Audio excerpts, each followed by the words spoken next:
సంతానలేమితో బాధపడుతున్నారా? 899 రూపాయలకే fertility assessment package. వివరాలకి సంప్రదించండి. నమస్తే రమగారు. నమస్తే జయ. రమగారు, ఒక ఆరోగ్య సమస్య ఏంటంటే సీజన్ మారేటప్పుడు చాలా మందికి ఫ్లమ్ వచ్చేస్తూ ఉంటుందండి. చిన్నపిల్లల్లో ఎక్కువగా చూస్తాం. ఒక వయసుకు వచ్చాక కొంచెం పర్వాలేదు, తగ్గుతుంది. అది ఎలాగంటే ఒక టైంకి ఈవినింగ్ అయిందంటే ముక్కు కారిపోవటం, లేకపోతే గొంతులోంచి ముక్కులో నుంచి రావటం అట్లా జరుగుతుంది. మనం ఏమన్నా ఇంట్లోనే చిన్నప్పటి నుంచి ఏమన్నా చేసుకోవచ్చా? తత్వాలు ఉంటాయి కదా జయ, కఫవాత పిత్తాలు. కఫతత్వం, వాతత్వం, పిత్తత్వం. ఈ తత్వాలను బట్టి అలా ఉంటుంది. ఈ ఫ్లమ్ రావటం ఏంటంటే పెద్ద చిన్నపిల్లలకే కాదు, పెద్దవాళ్ళకి కూడా వస్తుంది.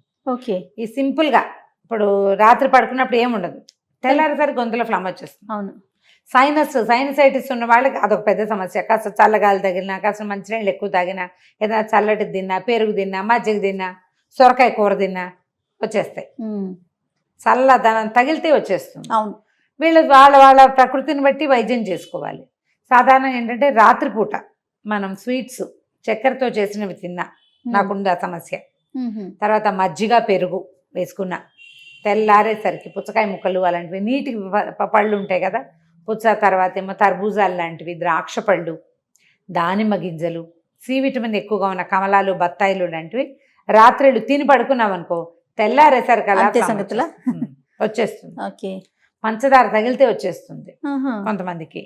దీనికి డైరెక్ట్గా డాక్టర్ల దగ్గరికి వెళ్ళి ఏదో ఇలా ఉందని దీంతో పాటుగా ఇండైజేషన్ ఉంటే కూడా ఫ్లమ్ వస్తుంది కొంతమంది పిల్లలకి.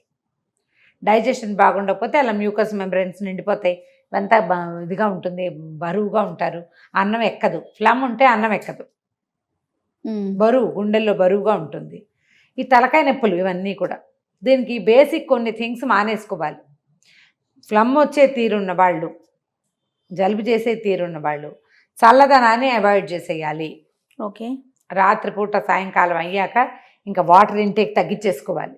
తాగాల్సి వస్తే కాస్త హాట్ వాటర్ తాగుతూ ఉండాలి. మజ్జిగ పెరుగు నో ఈవినింగ్సా? రాత్రిపూట నో పూర్తిగా. ద్రాక్ష, దానిమ్మ, కమలాలు, బత్తాయిలు, పుచ్చకాయలు, తర్బూజాలు అలాంటివి తినకూడదు. ఓకే. పంచదారతో చేసిన ఏ స్వీటు తినద్దు. షుగరు బాగా కఫాన్ని పెంచుతుంది. తరచుగా ఏవైనా కషాయాలు తీసుకోవటం, వేడి నీళ్ళు తాగటం లాంటివి చేస్తే పొద్దుటికి అంత ఇబ్బంది ఉండదు. అయితే రేపు వర్షాకాలం వచ్చేస్తుంది కదా, సీజన్ మొదలైతే మరీ దగ్గులు, తుమ్ములు, జలుబులు, రన్నింగ్ నోసు బాధపడుతూ ఉంటాం. వాటన్నిటికీ ఏవో వైద్యాలు చేసుకుంటూనే ఉంటాం, ఇంటి వైద్యాలు. ఈ ఇంటి వైద్యాల్లో ప్రధానంగా ఏంటంటే మన మిరియాల కషాయం, తులసి, అల్లము, మిరియాల కషాయం అదొకటి. ఇట్లా కొంచెం గొంతులో నుసగా ఉంది అనగానే చెవిలో దురదొస్తుంది జయ, నాకు చెవి దురదొస్తుంది, జలుబు లక్షణం తెలిసిపోతుంది, ఇంకా తెలిసిపోతుంది, ముందు వచ్చే జలుబు వచ్చేస్తుంది అని. వర్షాకాలమే ఉంటుంది, మామూలు రోజుల్లో ఏమంత పెద్దగా ఉండదు. ఏ జలుబు లేకపోయినా, సైనసైటిస్ లేకపోయినా కూడా ఫ్లమ్ వస్తుంది కొంతమంది తీరు. అవును. దానికి రాత్రిళ్ళు కొంచెం జాగ్రత్త పడాలి. వీళ్ళు పెరుగు, మజ్జిగ ఎక్కువ తీసుకోకూడదు. మజ్జిగలు తాగేస్తారు పంచదార వేసుకుని, దాంతో కూడా ఫ్లమ్ వస్తుంది. చేయకూడదు ఆ పని. మజ్జిగని వేడి నీళ్ళతో వేసుకోవడం. మజ్జిగ పొడి ఒక వీడియో చేసాం చాలా రోజుల క్రితం. కరివేపాకు, మిరియాలు, ధనియాలు, జీలకర్రతోటి పొడి చేసుకోండి. అది కొంచెం గోరువెచ్చటి మజ్జిగ నీళ్ళల్లో పెరుగు కలుపుకొని వేసుకుని తాగండి అని. కావాలంటే ఈసారి ఆ పొడి కూడా చేసి చూపిద్దాం. మజ్జిగ పొడి బాగుంటుంది తప్పకుండా. ఏదైనా అలాంటివి వేసుకోవటం. జలుబు చేయకుండా, చలవ చేయకుండా చూసుకోవాలి. ఎక్కువ చల్లదనం వీళ్ళకి పనికిరాదు.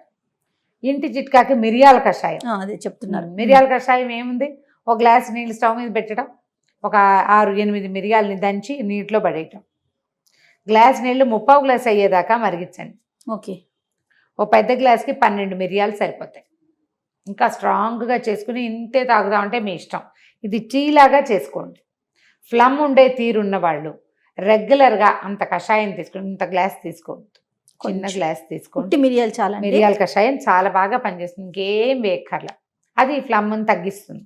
మీకు ఓవర్ హీట్ చేస్తుందేమో చూసుకోండి. ఓవర్ హీట్ చేస్తుందంటే ఇందులో పటిక బెల్లం వేసుకుని తాగాలి. ఇందులోనే పాలు, పంచదార వేసి ఇచ్చేవాళ్ళు మా చిన్నప్పుడు. పాలు, పటిక పంచదార కదలే, పాలు, పటిక బెల్లం వేసి ఇచ్చేవాళ్ళు. పాలు పోసుకుని మిరియాల పాలు తాగొచ్చు. అవును. లేదా ఒట్టి మిరియాల కషాయం తీసుకోవచ్చు.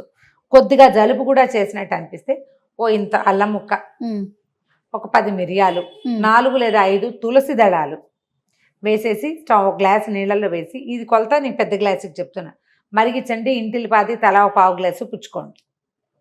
బ్రహ్మాండంగా పనిచేస్తుంది. ఓకే. ఫ్లమ్ గొంతులో ఉంది, విసకటగా ఉంది, నుసగా ఉందంటే తమలపాకుల కషాయం బాగుంటుంది. తమలపాకులతో కషాయం అంటూ పెద్దగా ఏం చేయక్కర్లా. నీళ్లు మరిగించి 2 తమలపాకులు ఆ వెనకాల కాడ ఉంటుంది కదా, అది తీసేసి తుంపేసి ఆ వేడి నీళ్ళలో వేసి మూత పెట్టేయండి. ఒక 10 నిమిషాలు 8 నిమిషాల తర్వాత దాన్ని చక్కగా వడబోసి తాగేసేయండి. దీన్ని తమలపాకు టీని రెగ్యులర్గా తాగితే గొంతులో చేరే ఫ్లమ్ లక్షణం పోతుంది. చిన్నపిల్లలకైతే కనుక ఏం చేసేవాళ్ళం, తమలపాకును కొంచెం ఆముదం రాసి పొయ్యి మీద ఇట్లా వెచ్చబెడితే ఇట్లా మెత్తగా అయిపోతుంది. దాన్ని బాగా నలిపి రసం తీసేవాళ్ళం. ఇంత అందులో చిటికెడు పటిక బెల్లం పొడేసి కలిపి ఇస్తే ఈ గొంతులో గరగరలాడే ఫ్లమ్ బయటకు వచ్చేసి పిల్లలు కక్కేస్తారు. చిన్నపిల్లలకి ఎంతో ఇవ్వకూడదు ఆ రసం. నేను వేలు చూపిస్తున్నాను చూడు, అంత ఒక 2 ఆకులు వేస్తే చేసి నలిపామనుకో ఇంతే వస్తుంది, ఒక స్పూన్ కంటే తక్కువ. ఓకే. ఓవర్ హీట్ చేస్తుంది అది. దాంట్లో ఈ పటిక బెల్లం పొడేసి గుడుకు అనిపించాలి పిల్లల్ని. పై భాగాల్లో అడ్డం పడుతుంది, కరకరలాడుతూ ముక్కుకు అడ్డం పడుతూ ఏడుస్తుంటే గొంతుకు అడ్డం పడి తీగలు సాగిపోతూ ఉంటుంది నోట్లో నుంచి చొంగ పిల్లలకి, అది తగ్గిపోతుంది. చిటుక్కుని కక్కేస్తారు. పై భాగంలో ఉన్నదంతా వచ్చేసి బయటకు తేలిగ్గా అయిపోతుంది, హాయిగా ఉంటుంది. కాకపోతే ఇలాంటి పనులు చేసేటప్పుడు పెద్దవాళ్ళు పక్కన లేకుండా మాత్రం చేయబోకండి దయచేసి, కొంప ముంచేస్తారు. లాస్ట్ టైం చెప్పే కదా కషాయం దగ్గర ముగ్గురిని పట్టించారు. అవునవును. అంతంతవి చెయ్యొద్దు. తులసి కషాయం హాయిగా ఇవ్వచ్చు. 4 తులసి దళాలు దంచి ఇంతే జ్యూస్, ఒక్క చిటికెడు పటిక బెల్లం పొడి వేసి ఇస్తే కనుక మెల్లిగా కఫం కరిగిపోతుంది. అది రానివ్వకుండా చేసే ఉపాయాలు చూసుకోండి. పెద్దవాళ్ళకి ఎప్పుడు హాట్ వాటరే, అంతే. చల్లటి నీళ్ళు తాగద్దు, ఐస్ క్రీమ్ తినద్దు, ఫ్రిడ్జ్లో తినద్దు. ఏదైనా పళ్ళు అవి తినేటప్పుడు పగటిపూటే తినండి, రాత్రిళ్ళు తినద్దు. రాత్రిపూట తీసుకోవద్దు. ఒకవేళ మీకు అతిగా వేడేం చేయదు అంటే సొంటి పొడి ఒకటి చాలా బాగుంటుంది. వాము కషాయం, సొంటి పొడి, అల్లం కషాయం, ఇలాంటివి ఏవైనా తీసుకో. ఇవన్నీ ఇన్ఫ్యూజ్ చేసుకోవచ్చు. మనం అల్లం చిన్న ముక్క శుభ్రంగా దుమ్మంతా దులిపేసి మురికి లేకుండా నీట్గా కడుక్కుని దంచేయండి. వేడి నీళ్ళు మరగబెట్టడం, గ్లాస్లో పోసి అల్లం ముక్క అందులో వేసేయండి, చాలు. ఓ 10 నిమిషాలు ఆగి తాగండి. మీరు ఎక్కువ తీసుకున్నా మీకు ఏమి ఇబ్బంది అయితే 1 లీటర్ నీళ్ళలో వేసుకోండి. అల్లంతో నానిన నీళ్ళని తాగండి. డైజెషన్ బాగుపడుతుంది, గొంతులో ఉన్న జిగురు తగ్గిపోతుంది. ఓకే, బాగా పనిచేస్తుంది అది. ఇట్లా ఏదైనా ఒక పద్ధతిని అలవర్చుకుని ఉంచుకోండి. అప్పుడు ఈ తరచుగా చేసేటువంటి ఫ్లమ్ తత్వం మిమ్మల్ని బాధించకుండా ఉంటుంది. ఎవరైనా హోమియో డాక్టర్ కనుక దొరికితే ఆ తత్వం మారేందుకు కూడా మందిస్తారు. తత్వం మారేందుకు మందిస్తారు. హాయిగా తగ్గిపోతుంది, ఏమీ ఇంకా ఇబ్బంది ఉండదు. రెగ్యులర్ మెడిసిన్ పడుతుంది కాబట్టి మీరు ఇంకా చేయక్కర్లా. 3-4 నెలల్లో ఆ లక్షణం తీరిపోతుంది. సైనస్లు కూడా తగ్గిపోతాయి హోమియోలో, సైనసైటిస్ తగ్గుతుంది. ఇట్లా ప్రయత్నం చేయండి. ఫ్లమ్ ఉంటే హాట్ వాటరే దానికి మందు.